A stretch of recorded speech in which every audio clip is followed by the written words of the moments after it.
Hey everyone. So it has been a while since I've been on here live, and it's been a long time since I've uploaded a video, but I wanted to wait until a couple of people came in, said hey, until I started.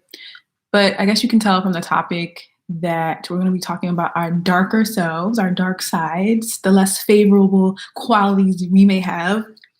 Oh my goodness, I have so much lipstick. Excuse me. So I think a lot of women get into this mindset that you have to be perfect and prim and proper and just like a little innocent angel to attract quality men and to really hold them. And I think that's a huge misconception.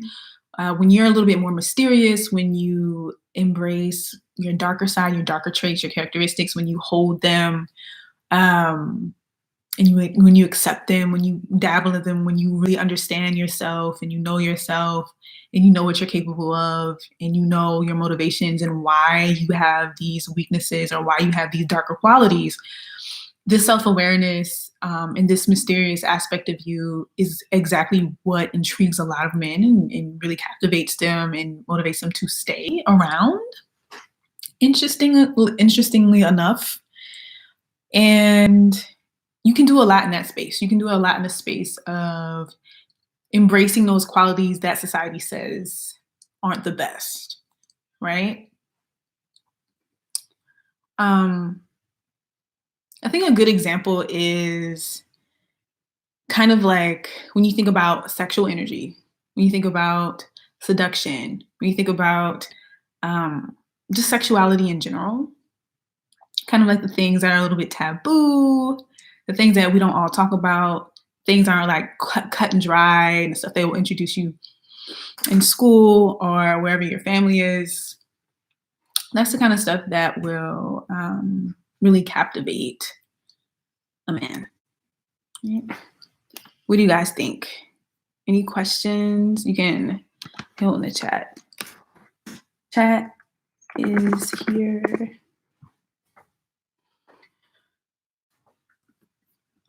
One second. But yeah, I mean, honestly, like being a little bit more selfish can be a good thing. Not telling all your business. I think a lot of women are very forthright and forthcoming when they, start relationships with men and they tell all their business. And they're like, yeah, this is my life story. Please love me. And their intentions are very pure, right, in relationships. But a lot of times men don't have those same pure intentions or approaches when it comes to dating women and marrying and all that stuff. A lot of men will not straight up tell you their life story and just like immediately want to emotionally bond with you. A lot of them, like men usually have an agenda when they approach women. And that's the kind of thing that like women kind of don't understand. Whereas women, hey, the Empress, hey, the Empress says, hey, ladies. Where women, I mean, for a long time, while we were in the dark getting played, it was like we didn't have an agenda. We just were like, yeah, we'll just go along with this guy and we'll hope and pray that he loves us and he loves me and everything will be fine. And we didn't have an agenda. We didn't have things listed out that we wanted. We were just like, yeah, we just want to be loved and have an emotional connection. But honestly, if you have your own agenda, like like having your own agenda is often perceived as like a darker quality or a darker trait that someone can have. But actually, it's very important, especially for women, right? Women are expected to be innocent and perfect and fine and put others first and selfless. But I'm an advocate of women embracing some of those darker qualities that society says are less ideal, like being a little bit more selfish, like being a little bit more mysterious, not telling everybody your business, not always wanting an emotional bond first, but something a little bit more stable, maybe an investment, maybe some type of indication that that man isn't just around for a good time and then later he will leave, right? And honestly, while embracing your darker qualities may be a better way to capture and intrigue a man's attention, it is also a good way to demand and get his respect. If you embrace qualities that society deems as less ideal, this man will have no choice but to respect you, right? Because you're not faking. A lot of women will sit here and fake, like, oh, yes, I'm perfect. I've only been with one other guy. I've only had one other boyfriend. I'm so kind and loving. I'm a great wife. And we know a lot of women aren't like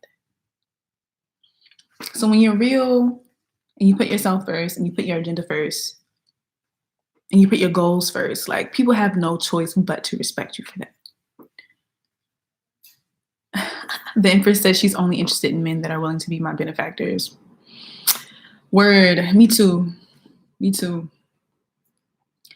It's like there's no, I honestly, like, from what I have seen, like, for me, there's no reason to entertain a man who's not going to be a provider. Like, there's just no reason.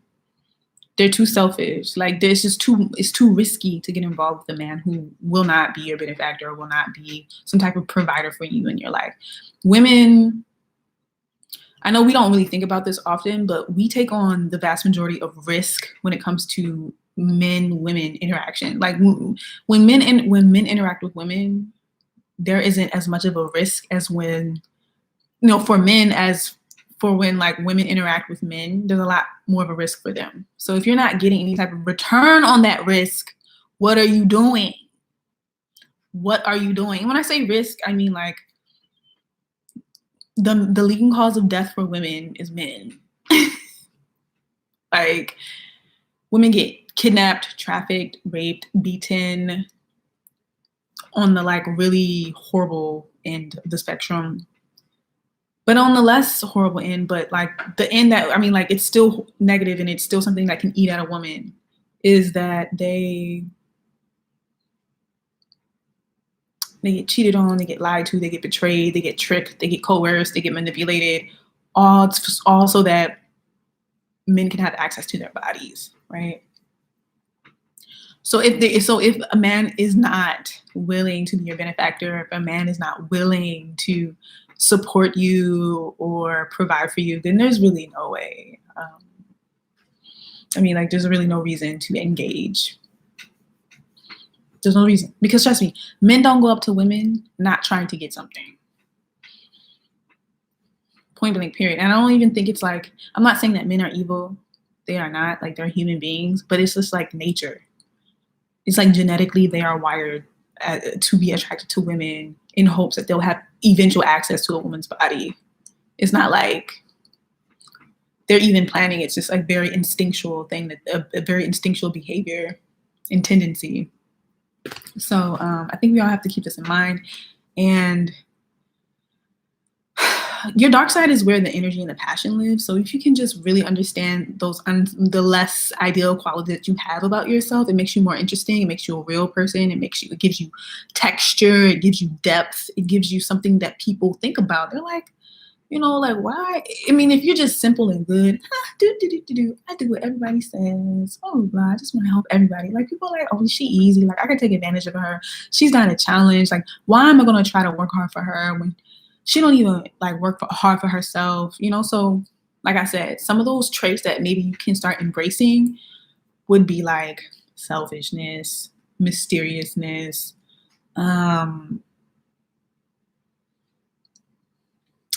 you want to get real advanced, we can talk about manipulation. Because trust me, like, considering that we live in a patriarchal society and considering the power differential between men and women in patriarchal societies, like, it's really not that big of a deal. It's like all this preaching about how women should be innocent and good and virtuous. I mean, like, it's a social control method and technique.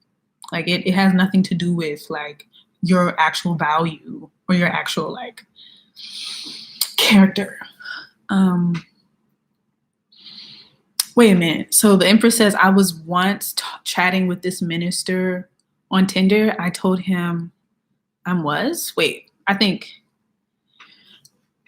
let me know. What was that last word? You told him I was. What does that mean? But yeah. So this is like a little rant.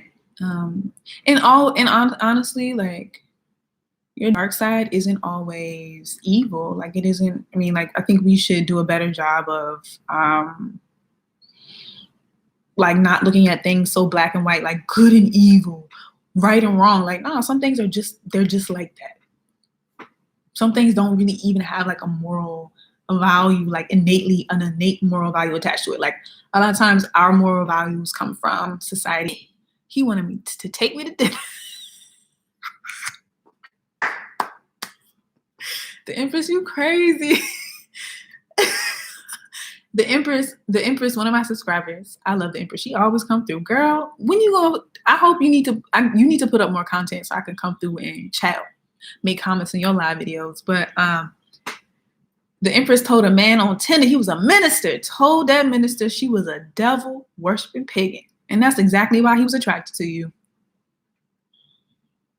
Girl, that's exactly why he wanted to take you to dinner. He was like, I'm so bored of all these church grandmas talking about the Lord and Jesus. I'm so tired of them. I want something different. I want something interesting. If he's around goody two-shoe women, fake goody two-shoe women, because there's no such thing as a person that's 100% like good, right? Because we're all human. We all have a dark side, a light side, right? Like that's just comes with being human. So it's like, he was born, I mean, he's a pastor. Like he has to be, pastor. He's a minister. Like he kind of has to be boring. Because he can't be out here living that life. And then the church body goes, around and see him doing all this crazy stuff. He got to be boring. So that's why he needs you, the Empress. He needs you to embrace your dark side so he can have something interesting in his life, because he has nothing interesting in his life. So he needs you. Perfect example. Okay. So Empress, you are my example for today's topic, that women should embrace their dark sides because it attracts, intrigues, and keeps a man around, because they're bored. They're bored and they're boring. Like a lot of men, a lot of professional men, a lot of the men that are able to provide, like they have boring lives. So they need women who are a little, eccentric, need a little strange, a little off kilter, to spice some things up. So it's okay. Like when you start embracing your dark side, like you will become that person. You will become that person in someone's life that's a little like weird. Like, why is this person so weird? Why is this person interesting? Because they embrace their dark side. And a lot of people are going around talking about how they don't got one. That's why. A lot of people are denying their dark side. No, we should be embracing it and acknowledging it. I'm not saying you should always be out here like indulging in it, but definitely embrace it so you get to know yourself, so you can really understand yourself. So when you do go off, you'll have that self-awareness to pull you back to a balanced place. So the Empress says, yeah, I usually like older, boring men, but not ministers. I'm lobbyists. What is special about lobbyists? I have never heard anyone say that they like lobbyists. I don't think I've ever dated a lobbyist. What? The Empress, I really need you to explain that to me a little bit later, why you like to date lobbyists. But anyway, lawyers, okay, doctors, because they got bread. Economists, okay, they got money too. They understand how that stuff works, right? That makes sense. I